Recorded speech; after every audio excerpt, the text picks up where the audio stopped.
starting the year, aren't we? It's September, I was in August. What a haphazard time we're all having, aren't we? But anyway, it's lovely to see you here. Thanks for coming along. And hopefully you enjoy a nice plant-based meal tonight. So we've got a few new people here. You know this old friend, Kerry. Got someone new here. Our dear friend Rochelle, who also goes to our church and lives out at Lobu. And she's got 2 3/4 children. About 4, 1.5, no, 4, 2 and yeah. So thanks for helping us, Rochelle. She's made a beautiful nut loaf for us tonight. Yeah. But also we've got 2 very special helpers down here. These are the daughters of Sophie and Jean-Marc, and they're going to give you a demo tonight, which I'll talk to you about later. They're experts at, so that'll be good fun to see. But we'll just talk to you a little bit about the meal that we've got for tonight. So Rochelle, can you tell us a bit about your nut loaf? So it's a really simple one.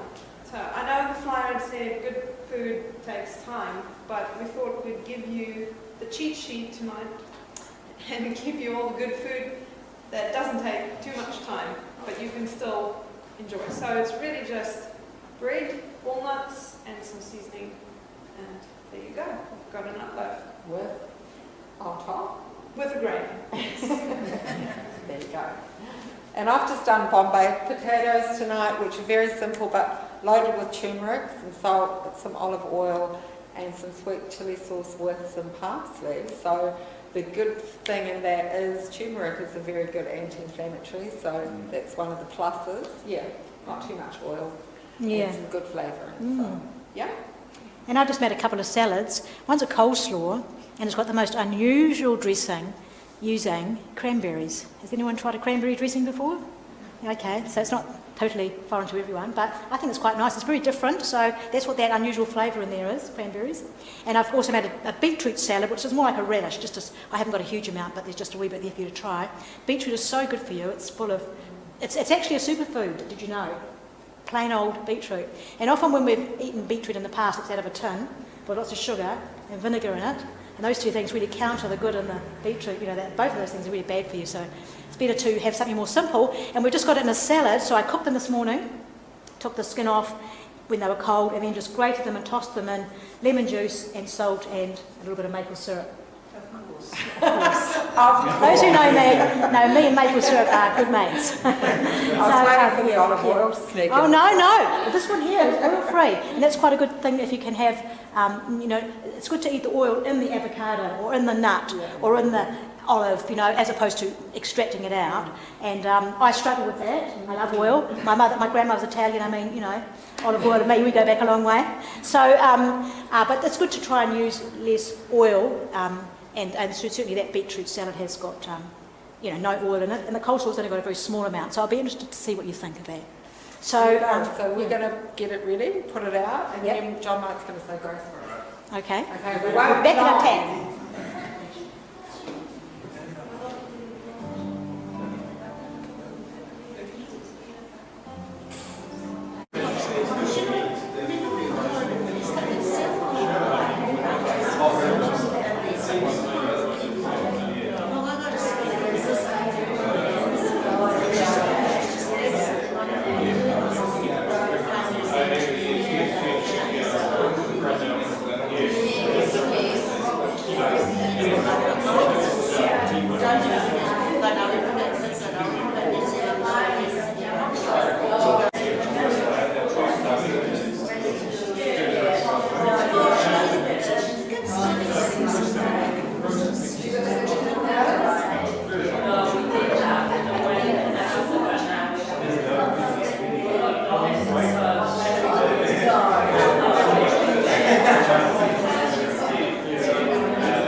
And they're the daughters of Sophie and Jean-Marc. And these 2 girls are going to do a demonstration for you tonight on how to make cream with coconut milk, which is what is on our desserts, which we're going to sample very shortly, which they made. So it's all go. So I'm going to step aside and let these 2 little princesses take over for us. Thanks, guys. So we refrigerate our cream. So you can use either one. This one works really well, and so does this one. If you put it in the fridge, it goes all hard, and then you're gonna scoop out the hardened bit.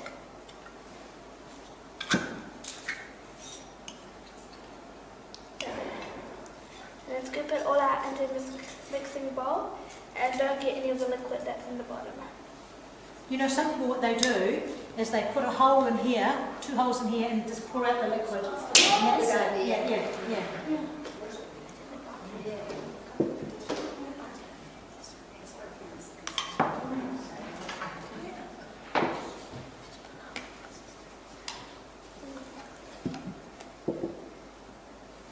So it's quite. So this one here is actually whipping cream. This is actually not coconut cream. It's whipping cream. That one. So it's much thicker, much denser. But this one that Cosette's using, she reckons it's a better one. And it's actually just coconut cream, isn't it, Cosette? Yeah. Yeah. So it's not actually, yeah. Yes. But it's a very thick coconut Organic. cream. So Yeah. you put it in the fridge. Can you see that one there? Yeah. I have seen it in the shop. Did you get this from Bin Inn? Okay, there you go. Oops, sorry if you needed some more. There you go. There we go. And then you add about a tablespoon of sugar. So what sort of sugar is that, guys? Coconut sugar. Coconut sugar, yeah. So you've got a teaspoon there, so you're going to put Yeah. 2 or 3 maybe. That'll do. And then But the important thing is to have them in the fridge, isn't it? I Yeah. think? Yeah. before the dessert, we use this one here. Okay, now buzz it. Don't buzz it too much, otherwise it'll turn buttery. If you just buzz it right just enough, so it becomes creamy. What if you haven't got one of those little beastie things? Is it like this, is it? With a little spoon? Yeah. Yeah. Please, butter. And then you can put it in one of these.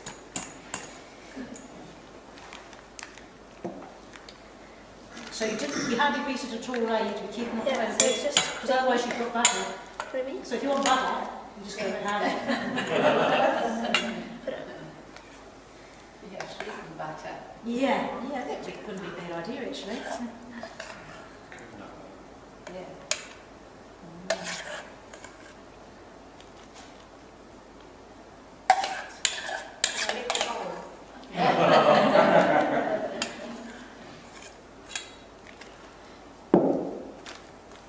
Gina, that one there, you don't need to drain it, do you? This one, Yeah. It's got liquid in it as well. the bottom there's still some, yeah. Also drain it. Yeah, so 2 holes in the bottom. Yeah. You put it in the fridge for, overnight, it's really good. 2 holes in the bottom, then a little bit of that, and then just it's easier. Yeah.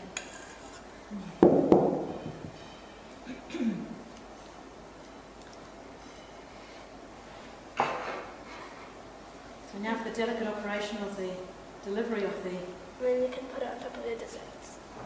Okay.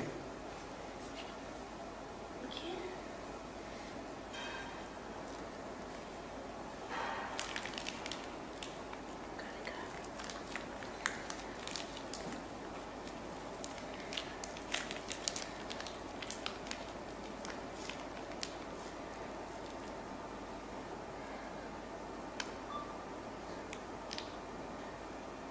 Look at that. So if you make it too hard, it'll be very hard to squeeze it out of the piping bag. Yeah. So you're not really incorporating much earlier? Oh, okay. Oh, you. Okay, I never thought of that. Yeah. And then you can decorate it with little decorations. So we have mint and flowers, pansies, and You know, you can eat pansies if you want it.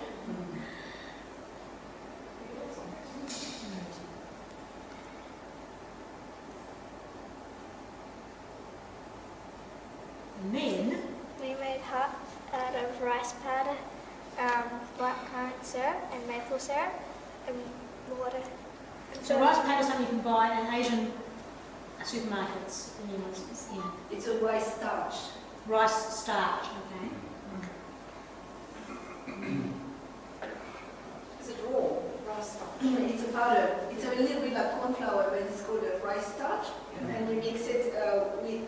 this one, to have the color pink, we put a bit of blackcurrant syrup, and we put some water and a little bit of maple syrup. And you just mix until it gets into a plain dough consistency, and it's really amazing. You can make anything out of it. So it just sits as it gets hard. Yeah, when you put it in the fridge and it gets harder, yeah.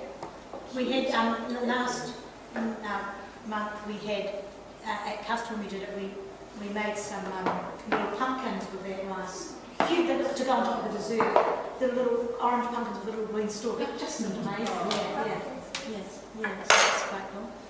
So there you have it. Well done, girls. Thank you very much. So we'll bring the desserts out. Now, when we make these things, sometimes the church conference gives us products like from Sanitarium, and so we've got a lot of soy milk to make these, and to get those to help us with these sorts of programs, we have to take photos to prove that we used it. So if you don't mind, if I can take photos, if you don't want me to, just let me know, but I'm just sort of take sort of photos of showing what we've done with the product, we're very happy with that. But if you don't want me to, just let me know, and I will make sure I don't need to. But that's what I do. I've got to earn my make sure I justify my. Yeah, so we'll bring those out shortly. Please do enjoy. Thanks, guys. It's lovely.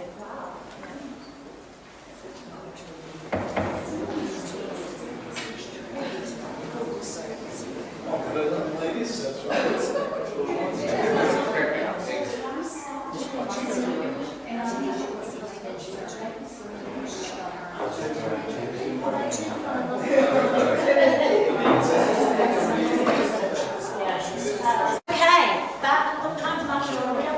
Too late, but we do like to do a wee presentation, something to do with health. But before I start, when I ate dessert, I couldn't believe it didn't have any dairy products in it. It's really creamy, wasn't it? Well done, girls. I think we should give them a big hand. This is beautiful. I could have easily eaten another one, but I was highly restrained. And there's one out there I could have had, but I didn't have it. Very good. So, with plant-based cooking, often there's more work involved, it takes more effort. So, to get you enthused and excited about trying, we thought health in a hurry, plant-based eating in a hurry, a few ideas to try and make anything quicker. Won't do enough to talk about that sort of thing.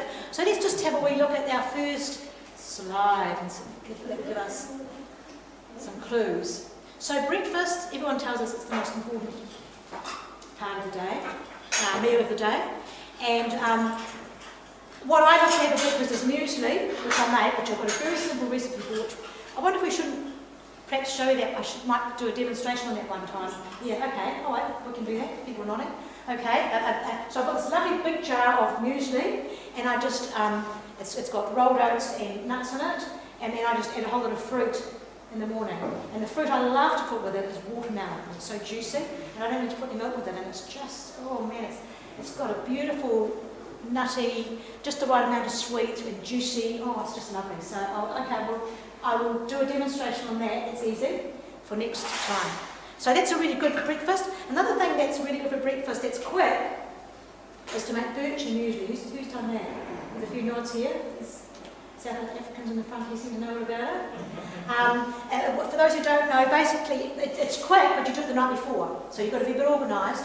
And basically you take rolled oats, you take a grated apple, and maybe a bit of soy milk, and you mix them together overnight.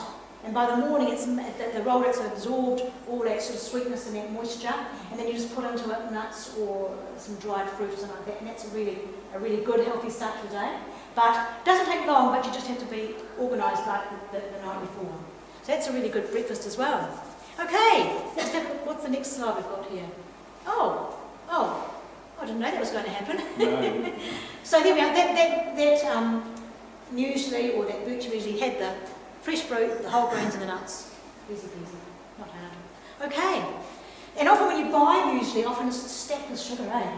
So it's you can make it your own, which I'll show you next time.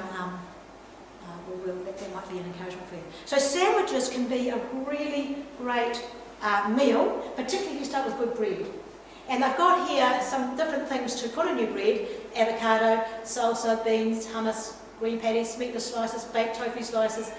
pepper, tomato. I mean, you'd see all that. Another thing I'd add to that list is pesto. It's really nice in a sandwich. I don't know if you've tried that. I was thinking today, we've got a lovely feta recipe that we make with ground almonds. A lot of you might have seen that. It's absolutely beautiful, and that's really beautiful in a sandwich with tomato and lettuce. It's really lovely. But yeah, it's a really good sandwich. It's a really satisfying whole meal if you just have good bread to start with.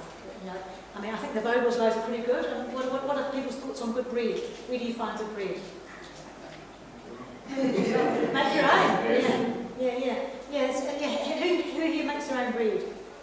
Yeah, Benny. Oh, well, you're well into it. You probably could tell me a thing or two about how to make good bread. I've got 2 recipes for making good bread. One has got potatoes in it, mashed potato in it, and it always works. And another one I make is it takes 24 hours to make. I think I've talked about this. So if you start it at 7 o'clock at night, it's not actually ready to eat until 7 o'clock the next night because you've got it leave it for so long. But that's a beautiful recipe. But it keeps for about 4 days nice. Whenever I've made bread, the other recipes, after about 1 day, it usually tastes real bad. But you know, if you can find one that lasts and still keeps for a few days, it's a good thing to have. Okay, so yeah, certainly sandwiches. A good sandwich can be a great meal. One thing that we quite often do at home is I make roti. Does anyone know what roti is? Basically, it's you steam one of those orange kumara, and then the skin comes off really well. And you mix it with flour. And that's all it is. And you make that into a dough, and you roll it into little balls and roll them out, and you just dry bake, dry fry those. And they sort of well up like little bit of bread things. And so I'll make maybe a dozen of those, and then we'll just have just a whole lot of things on the table to have with it, whether it's pesto, whether it's tofu slices, whether it's a bit of chicken for my husband, whether it's pesto, whether it's tomatoes, just whatever's in the fridge, all down the table, and everyone just takes themselves and rolls it there. And it's beautiful. And those roti are very soft and sweet. They're beautiful, really, really nice. A bit of work and really messy. I made it with the girls one time, and we had flour from one end of the house to the other end of the house. But it was still fun to do. It's nice to do with kids. Yeah. So there we are. That's a good meal. You know, you don't want to sort of shy away from sandwiches, particularly if you've got good bread. Yeah. Okay, next shot. So now this is interesting, and this has been starting to be talked about in the medical field. I've seen a few journals where this has been talked about, where the thinking is to not eat and drink at the same time. And the rationale behind that is when you eat, you've got enzymes and things going on in your stomach, and when you add water in there, it waters everything down, and it's not as intense and not as efficient. So as simple as that. It's better to, I know we put water on your tables because people like to have it and people are used to it, but it's actually better to separate drinking with eating actual solid food from a efficiency of using everything of the nutrients and less pressure on your system. Yeah, which is quite interesting. And as I said, recently I read a journal that scientifically pointed to all that, which is quite interesting. Yeah. But if you're used to eating and drinking at the same time, it's better to have to perhaps pull away from. And it's not perfect. For example, you can have soup, which is quite watery. So it's not an exact thing, but just something to perhaps have in the back of your mind. And something you might even feel when you're eating, if you drink, you can sort of feel it feels a bit sloshy inside, I don't know. And it's sort of your stomach telling you something, Just making concrete in your stomach. Making concrete in your stomach. Okay, well, here we are. Wise mention Shirley. Thanks, Shirley. Good. So yeah, gaps between eating and drinking is not a bad idea. Super savvy. Now this has been organised, so it does, in order to make health in a hurry, healthy food in a hurry, it's a good idea to be a little bit organised. And if you're cutting up vegetables, sometimes it's a good idea to cut up extra and just have them, if you're doing a whole lot of carrots or a whole lot of whatever they've got there, just doing a little bit more than you would normally do and set it aside in the fridge or in the freezer. But the next slide is a better one too, because whenever I make something, this is a different one than what I thought. What I was going to say is whenever I make something, I very seldom make enough for one meal. Do you do that? Do you sort of do like enough for 3 meals? I mean, that's what I find a really good idea. Because it's just as easy to cut out 1 onion as it is to cut out 3 onions, or, just to start whatever it is, or to put in 2 cups of lentils or to put in 6 cups of lentils. You might as well just make it more. And then, if you go away the next day and you come home and, you're just going to put it in the pot and heat and eat, it's just so easy, it's lovely. So I really recommend with plant-based cooking, because it's a bit more involved, just do a bit more in that first, when you make it, and let it, spill over into 2 or 3 meals. Okay, now, for plant-based eating, there's some basics you need to have in your house, and, you've got one ahead of me, John. You got that. Yeah, that one, yeah. So here I've talked about the basic things in a plant-based household or a plant-based meal is rice, beans, potatoes, or whole grain pastas. I've yet to try a really nice whole grain pasta. Does anybody know one? Nobody's put their hand up. I think it's hard to make nice pasta that's whole grain. I've yet to find one, but if I do, I'll let you know. Yeah. But as well as having rice, beans, and potatoes, another thing to add there would be, I'd say, polenta to have in your house. It's really good. Just yesterday we had a beautiful lunch where we just had a polenta. You know what I mean by polenta? Just that cornmeal. So it's corn that's dried, and then they just grind up the seeds. And then you have that grind up seeds, and you just cook that, usually about 1 cup to 4 cups of water. And so then you sort of make a porridge, and you can flavour that however you like. So, you can put in, I don't know if any of you have ever seen the Zenzo cheese. Have you seen the Zenzo cheese? Grate that up and put it in, it's beautiful, with a bit of macel.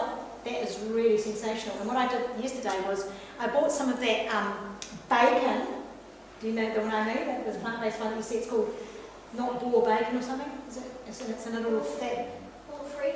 Boar-free bacon, it's made by the Sunfed people. And basically it's mostly made with pea flour, and they put in some hickory, smoked hickory, and some salted, smoked salt, and a few things just to give it, that beautiful bacon flavour. So I just fried that really quickly, and put that, and then cut it into tiny bits and put that in the polenta. It was very sensational actually. Yeah. So polenta's a really good one to have, to add to your basics, rice, potatoes, beans, polenta, and the other one I'd say would be quinoa. It's a really good one to have in the house. And it's quick, you can cook quinoa in 15-20 minutes. And you can put with it whatever you like. You can put in a whole lot of coriander and parsley and garlic and lemon and oil. That's a beautiful meal. We love that. Or you could, put in, go and make a tomato type sauce to have with it or something like that. The sky's the limit. Fry some tofu and put that in. It's a really good thing to have, and it's so good for you. Yeah, but those are sort of mainstays that I would have in my cupboard, so that you can, from those things you can build anything. You can build a main meal from any of those things. Yeah. Good. Okay, we now can have the next one. Thanks, John. Keep in hand instant brown. Instant brown rice is interesting. Yeah, 10 minutes to cook is? What do you think, Sharon? I was just thinking the one I just discovered is one that is a microwave before, which I know you're not supposed to do, but it's quite handy when I got the it's just like a little sachet, and it's one that's a mix of rice and quinoa. Oh, yes. yes. As well. Mm-hmm. It takes 3 minutes. Really? 3 minutes? That's enough for like 3 or 4 people, so this makes a lot. But if you're like Sharon and you're working in town, that sort of thing's just ideal, isn't it? I mean, it's, but you're not home until 6:30 or whatever. Yeah, so you want something, you don't want to be something that takes an hour. But if you want to do plant-based cooking, it always takes longer, but things like that are available to make it doable, I think it's really good. Yeah. So there are, it's frozen foods is a good idea to have, stir fries in your freezer, just wet that, you can put that with your quinoa or your rice and, add some soy milk, soy sauce and a bit of garlic and a bit of oil or something like that, a bit of ginger, that can make a meal really nice. Canned beans, always good to have in the pantry. She's not here, is she? No, she's gone. Kerry's not here. But she always says you should make hummus with freshly cooked chickpeas. And I always make with tinned cooked peas. It works fine, and I don't think she has actually noticed the difference. But yeah, so it can be used well. It can be used really well. Yeah. So freely make use of those beans. They're not dear to buy because it's not expensive. It's a really nourishing, really good for our bodies food. Thanks, John. And I've never done this, but you can buy, you can buy a bag of shredded cabbage or buy your mesclun salads or all like that. The only thing, if you do that, it doesn't keep a long time.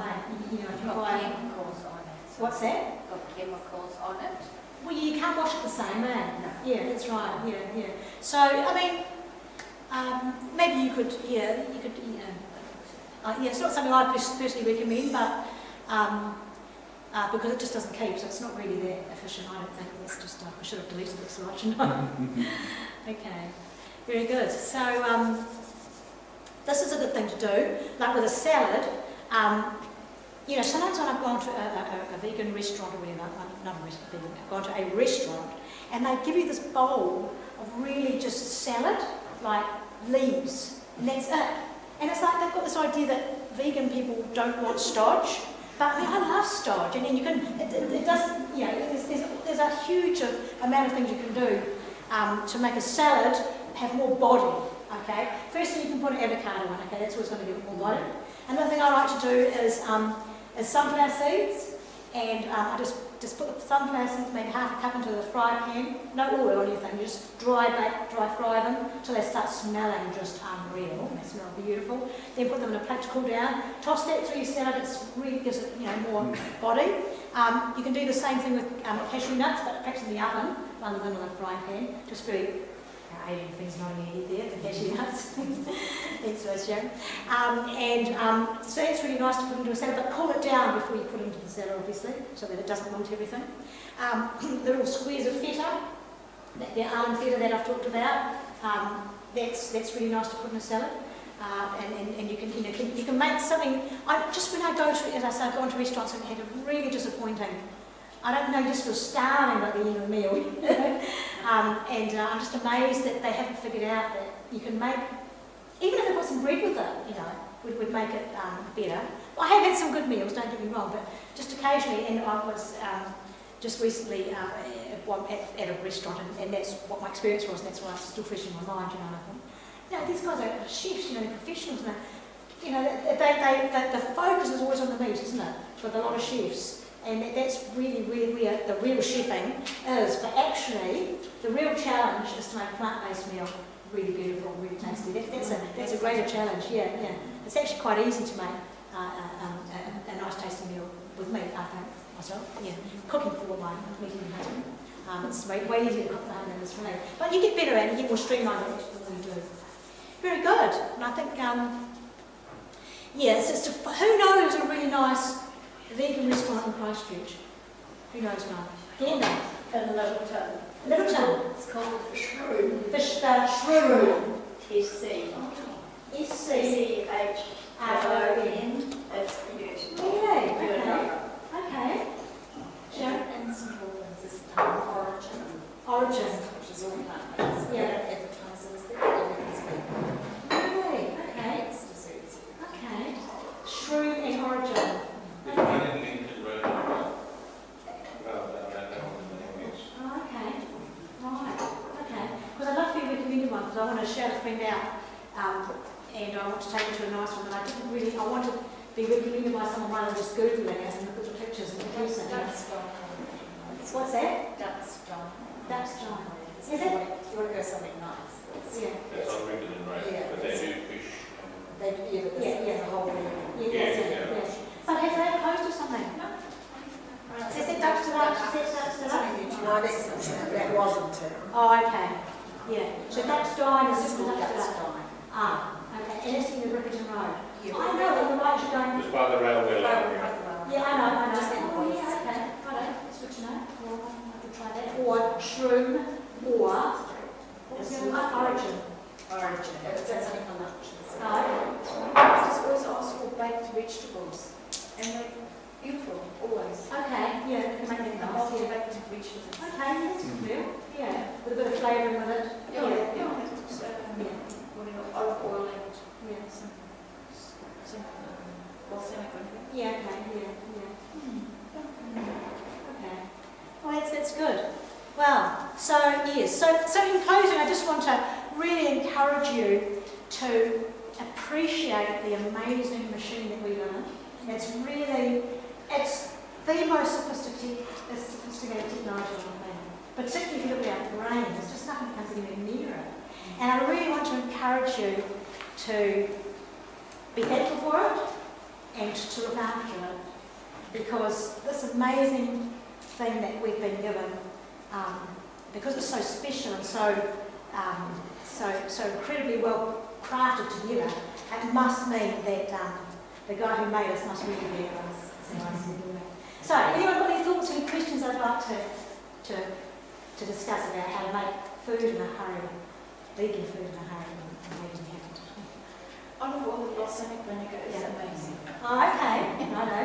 Can make everything taste amazing. Yeah. Even bread dipped in Yeah, that would be nice. So nice. Yeah, that's a good tip. Yeah. all vegetables. Mhm. Even salads, I cook on green salads. Oh, do you? Yeah. Right. Okay. Okay. And and a dash of sesame oil. Sesame Always. oil. Yeah. Sesame oil is lovely in stir-fried veggies, Yeah. just a few, gives it Yeah, a different nutty taste. not beautiful though, not Yeah, to not too overdo much. it or Yeah. burn it. Yeah. Yeah, it's I think you only get a quarter of a teaspoon of that stuff, eh? It's amazing how it infuses the whole meal. Yeah. Yeah. You know, there's things that can be done, and it's always good to share the different ideas to make it easy for each other. And it's just a matter of changing the sort of what you're used to and then stepping out of it. And then the new way of doing things becomes easy too. It's just that the change times takes a bit of an effort. I think also when you become a vegetarian, you need to focus on putting more flavour and spice into the food. Okay. Otherwise, it's too bland. Too watery, yeah. Until you're used to it. Yeah, that's true. Well, when they do the chip course, they, some of you would have done the chip course, you know how you do that no salt thing, for how long? How long do you do that for? 3 days. 3 days, yeah. So after 3 days of having zero salt, tell me what happened to you. Anything that's salty is terrible. That tastes really strong. Yeah. Okay. So 3 days isn't that long, is it, to change your perception of what's an acceptable taste? It's quite interesting that it takes 3 days. Might take me 4, because I do love salt. Yeah, that's fine. Yeah. Very good. Well, on that note, I wish you all the very best, and maybe we'll see you next month. And I'll try and remember to do the muesli. Yeah. Okay. Just, I mean, we probably won't have some. Pineapple's also nice. We Yeah, use tin it. pineapple. Tin pineapple. Oh, yeah, Where okay. you do the grated apple. Oh, You just okay. take the- And the birches muesli. You take the juice as well. Yeah, okay. Some raisins in there as well. Oh, yeah. Very Very, good. I can see that. very, Yeah. really. It's one of the chip ones. Okay, oh, is it? Okay, right. Yeah. For those who don't know what the word CHIP means, it's the Complete Health Improvement Program. It's to help people get started on a really cleaned out diet. And there's some amazing statistics, like real drop in bad sugars and an increase in all the good things. It's quite amazing. It's quite a short space of time, eh? Yeah. So if anyone's interested in doing that, I think Kerry's the one to talk to about. Yeah. Very good. Okay. Thank you, Gina. Yes, you're welcome. Thank you very much. Good. Okay, well, hopefully we'll see you all next month. Thanks, Gina. Nice to meet you guys. Wait, see you next time.